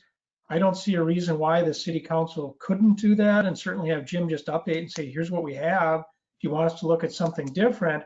But if we do modify some of these policies, post board does require that they approve it as well. So keep that in mind. These are fairly straightforward models, can be crafted to be unique for the community, but if there's drastic changes, then we do have to submit it back to post. I'm sorry, I don't understand what you're referring to as post. Police Officer Standard and Training Board, state of Minnesota controls that and certifies the officers and does provide guidance to all departments statewide. That's done through state statute then. Yeah. I realize a lot of these issues are guided by state statute, but there is some leeway within them, as I understand it. But so that's just a kind of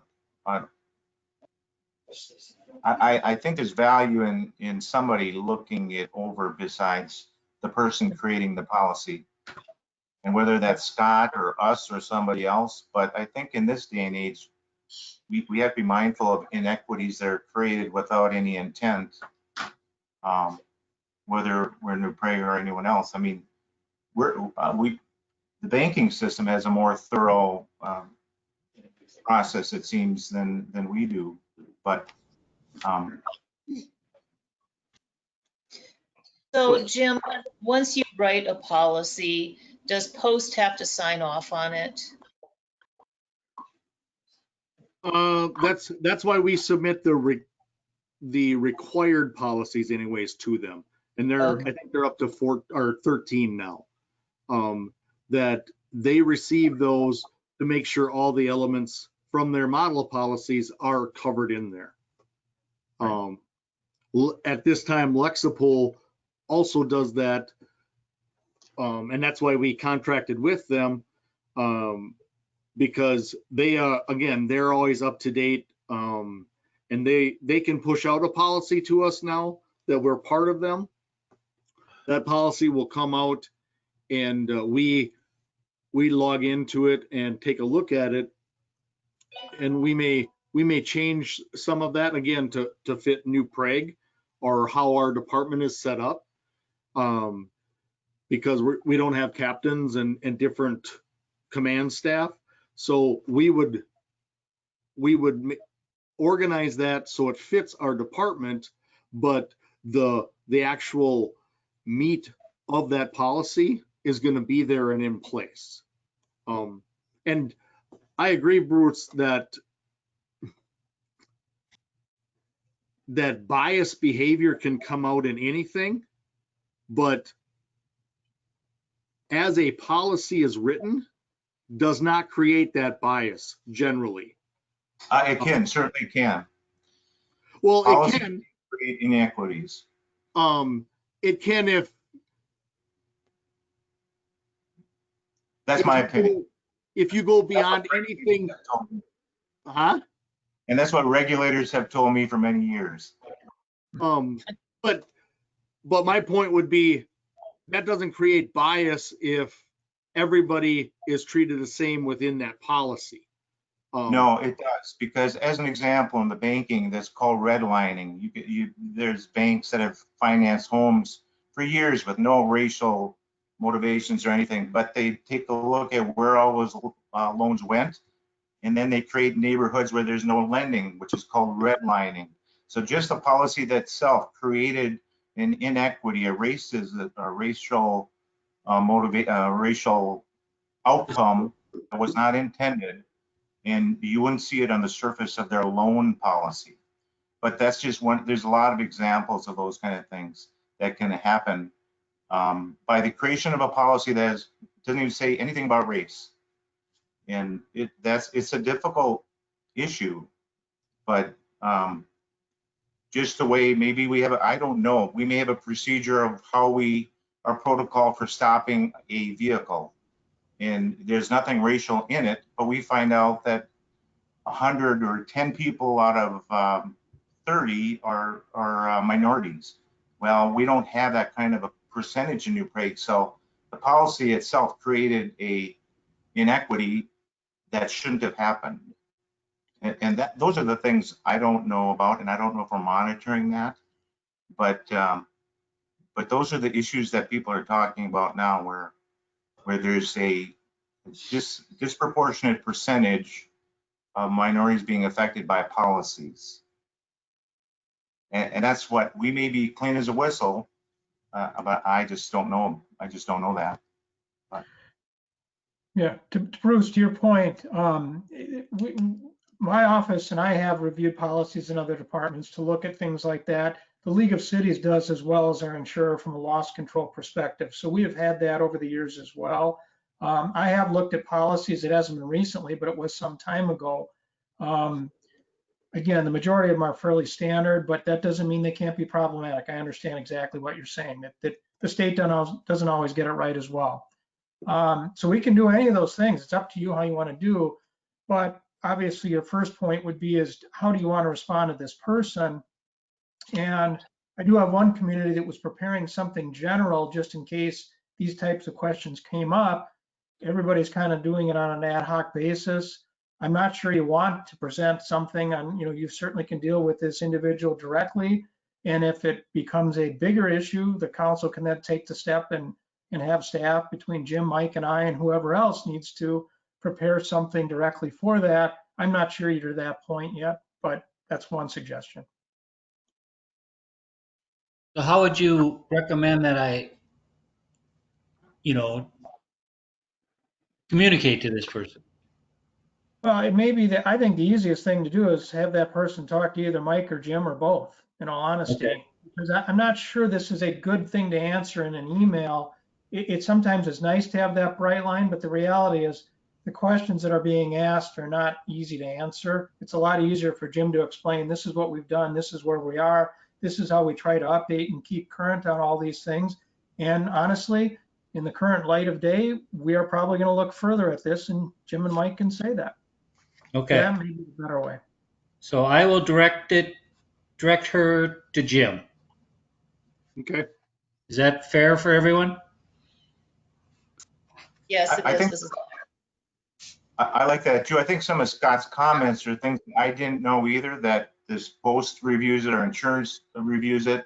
So we have that on a regular basis that's happening. So those are good things to communicate too. And the fact that a lot of these issues were restricted by state statute. So we can't go create a wild use of force policy that's way in left field. We only have a certain amount of latitude. So I think it's important to know that we don't have the ability to, or we're limited by state statute rather in a lot of these areas. So Jim, what is the phone number for the police again? 952-758 what? 2791. 2791. So I'm going to just have her call you. Okay. You could give her my cell in your email response if you want to. What's that? You can give her my cell in the email response. I will shoot it to you by email. I think I have it already. Okay. I'll double check. Okay, does anyone have any other things under miscellaneous? Just a last comment on that issue. If the council doesn't feel a need to pursue this any further, I can, if Jim's okay with it, I can have a direct conversation with Jim to review some of these issues that I would like to know more about with some of the policies and things. Okay. You're okay with it? Yeah, that's fine. Jim, it's at 952-367-6085. It is at our council meeting. That is my cell number. I want to make sure everyone has that, okay? Not a problem. I'm gonna call it right now. My cell phone number is on the website, so, I feel it should be fair for everyone. The only other thing I have is the League of Minnesota Cities is doing a virtual annual convention or a meeting. And I don't know who is going to watch it. I think is it on what, June 25th, Mike? I think you're correct.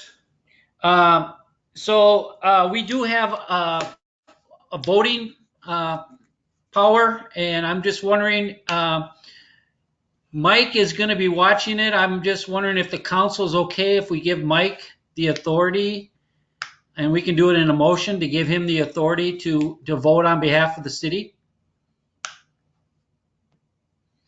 Sure. Unless another council member is planning to watch it and wants to do the voting, but I know Mike is heavily involved. Obviously, he's on the committee to nominate the board and is probably well versed in what's going on in the League of Minnesota Cities, and obviously more than I am. So is that okay with the council?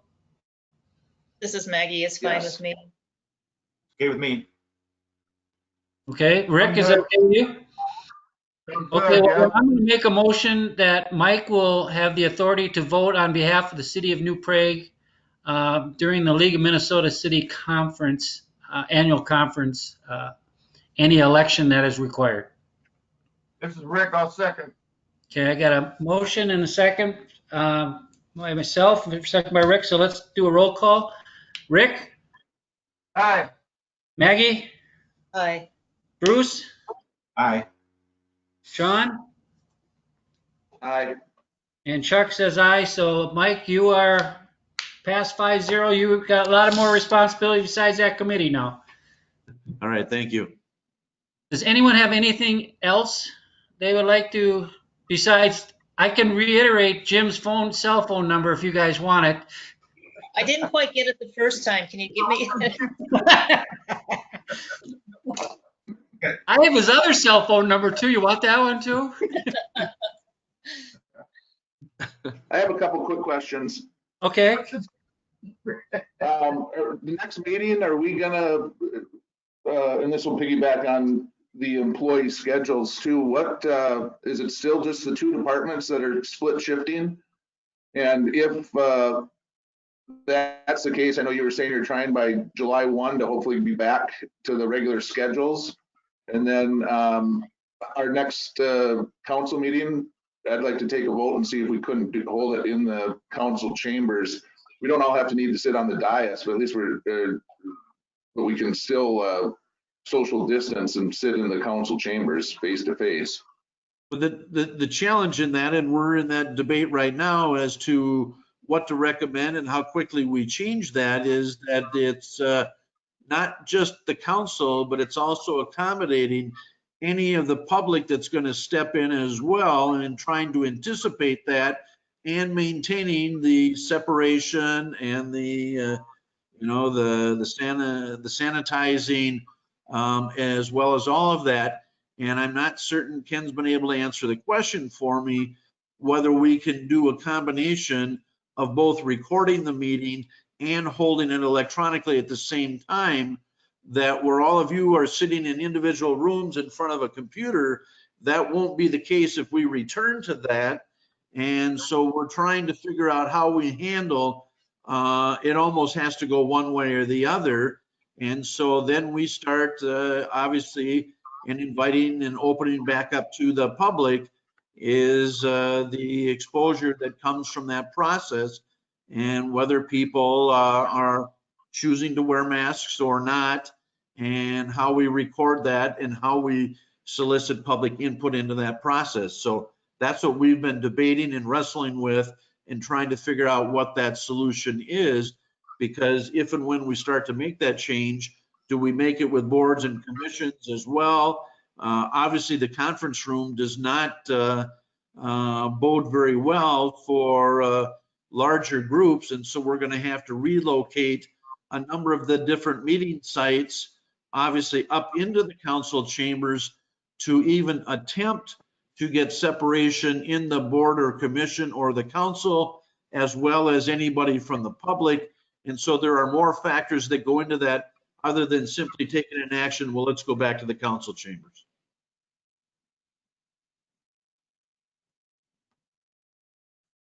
Unless the council simply directs that that's what you want to do. But we're going to have to decide with staff whether we have everybody sitting there or whether they only come in for individual agenda items, and how we really want to handle that.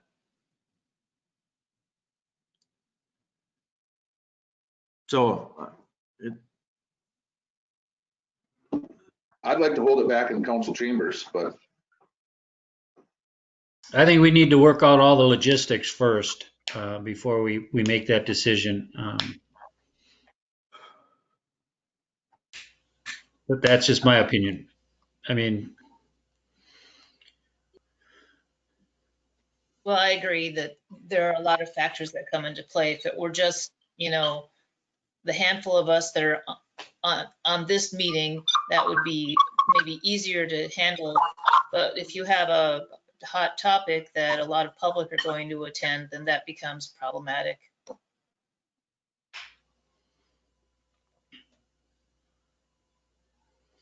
I know I want it back in the chamber, but I want to do it within the process. I don't want to skip ahead by saying and taking the authority away from Mike to decide how he wants to do it. Once the logistics, like the mayor said, once the logistics are in place, I'm with you.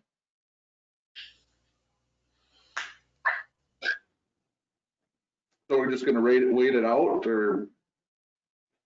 Well, I'm hoping by the end of the month that we will have debated that sufficiently and that we'll have some recommendations on where we can go and how we can handle that. But I've tried to just give you kind of both sides of the coin right now. And obviously it does vary on people's opinion, whether this COVID-19 is an issue or not, and to what degree or how far do we need to go to protect screening and separation and sanitization and all of those things, because obviously that's going to put some extensive cleanup issues that we're going to have to contend with that we didn't traditionally have to deal with in the past.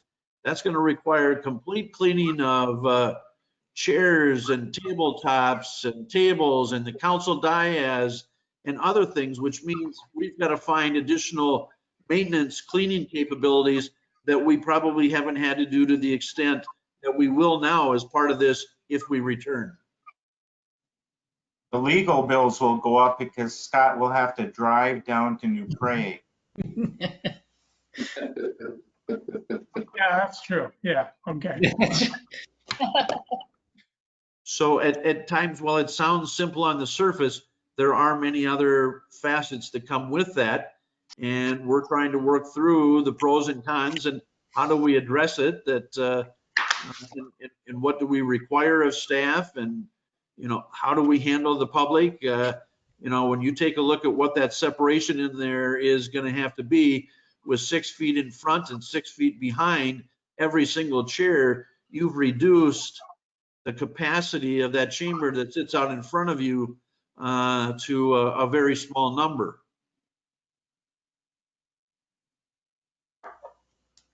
And so then the question becomes, what happens when we reach capacity and there's still more that want to get in? Yeah, I know, a good point, but I mean, in 10 years, I can think of 2 meetings where it's been more than 4 people have showed up.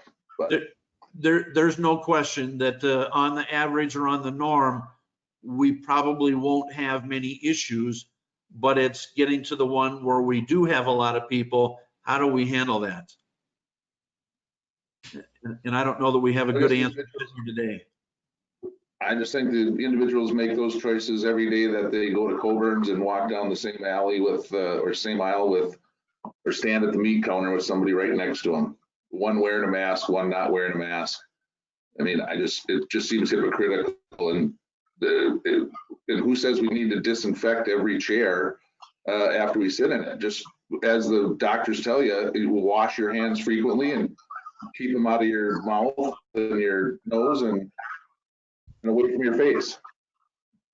As a staff member, and I hope I'm not out of place here, but as a staff member, I would not feel comfortable doing that. I don't go to Lowe's. I don't go to Coburn's. I come into work now every day because I have to, because of the construction, but I'm very cautious. Me and my family are very cautious. I would be very uneasy to go to a council meeting if it's in the council chambers. I do what I have to do because I have to do it. We don't go anyplace, and that's our choice. But I also make the choice where I'm going to go, how it affects me on my work life also.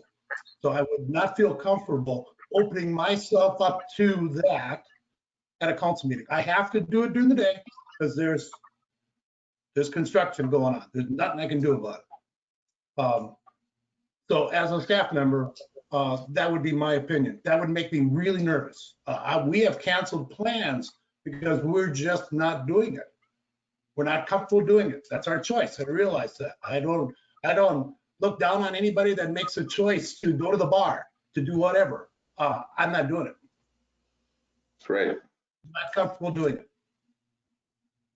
Well, and I mean, the argument could be made that, and I respect that, and I don't want to make you feel uncomfortable, but eventually there's going to be a time that, part of your job, just like going out to the construction site, is being at a council meeting. And personally, you wouldn't be the first council or the first department head. We're missing 2 of them right now. And that would be fine too, if you really did not feel comfortable or you felt you couldn't maintain 6 feet apart from each of us. You know, I don't know that you necessarily need to be there. I wouldn't want to make you feel uncomfortable. But eventually, you know, we have to get back to business eventually, you know, I mean. Yep, no, totally understand that. I'm just speaking for right now. No, and I appreciate your input, so. So that's part of what we've been talking about is what alternatives do we have? Is there different ways to deal with this? You know, as you've seen, I've tried to excuse department heads. If they really don't have anything on the agenda, I've tried to excuse them. You know, maybe we take a look at that. Maybe there's a way for them to report electronically. Maybe there's other alternatives. And that's kind of what we're going through, trying to look at this right now. Okay. Okay. Anyone else have any questions or concerns? Go ahead, Bruce. You don't have to raise your hand. At the scale meeting last Friday, they talked about some of the stimulus money that's coming out. If you remember, in one of the stimulus packages, the federal government sent money down to the state, and the legislature, I don't know if they actually voted on it or not, but if they actually approved it, but it's coming through soon. And the city, all cities will be divvied up some money according to this, the legislature. And so that is coming in soon. And Is that through per capita or something like that? I think it is. I think the Hennepin County got direct money and maybe Ramsey, but all the other communities are getting it through the state of Minnesota. And I believe it's a portion of per capita or something like that. That's what Janet Williams said today that I talked to her. Yeah. So part of the CARES Act or something. Yeah. Mike sent me or guided me to this spot. I think they just kind of told us what that money can be used for. Part of it's reimbursement. But I got the sense from our meeting at scale that some of it could have been used for kind of economic development or stimulus related activities. So just to let you know that that's in the works. In line with that, I guess my understanding the fitness center is open now. Is that correct? Yes, it is. So I know that it's been a challenge, and I'm sure maybe there's no formal budgets yet, but we normally would be approving the budget at this time or in May. So I don't know if there's going to be a budget put together. Do you know, Maggie? Yeah, well, now that the aquatic and the fitness center is open, Sandy will be working on a budget. But before, because it was an unknown, she said she could have put a budget together, but then it probably would have had to be amended and amended and amended. You know, it was such an unknown. So now that it is open, she'll proceed with putting together a budget based on what we know today. You know, I think it's at the pool can be at 50% capacity, and the fitness center I think might be at 25%, although it could be at 50%. Ken, do you remember? It's 25%. It is 20. Okay, yeah. So Sandy will be working on something, you know, based on the reality of today and the capacity of both facilities. It's been very fortunate that we've had extremely few, very, very, very few people that have stopped their membership. So most people said, just go ahead and keep charging me, and you know, we'll add those months on at the end of their calendar membership. So from a membership perspective, the retention was very good. I don't know if any of these COVID dollars can be used to offset some of the losses we're experiencing with the fitness center or with the golf course or the other sanitizer and everything else we had to pay for. But it would be good to kind of gather some of this information together so we can, if we do get these dollars, because they have to be spent by the end of the year.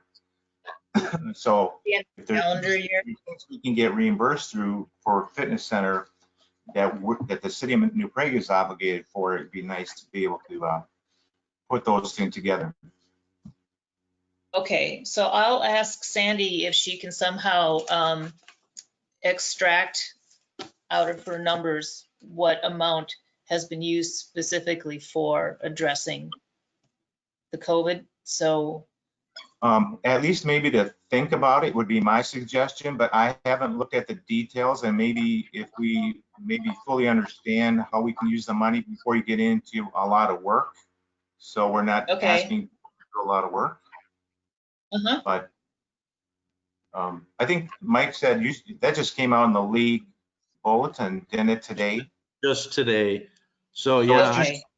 I've just tried to print off to gain an understanding of being able to work with the staff to figure out what areas that we can find eligible pandemic costs that are able to be used. The second part, as you were mentioning, Bruce, has to deal with the potential that we can do some things possibly with small businesses on their program, on the program there. And so we just need to find out what all of the specific restrictions are and the timing of what's eligible to be accounted for. So we don't, right now, we just don't have a laundry list, or we don't have guidelines yet of what the money, how the money can be used specifically. There were some that came as part of the league's materials today, but I only got to do a brief perusal of that before tonight's meeting. All right. Mike, would you be so kind as maybe to forward those to me, and then, or if you'd like to go through them first and then maybe let me know how I can communicate to Sandy Lynn, unless you want to communicate with her. We can talk tomorrow.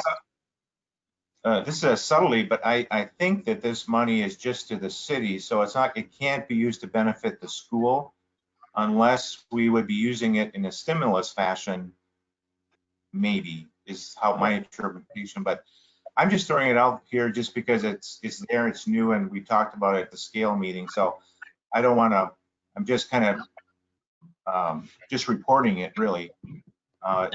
So we can kind of get our ducks in a row.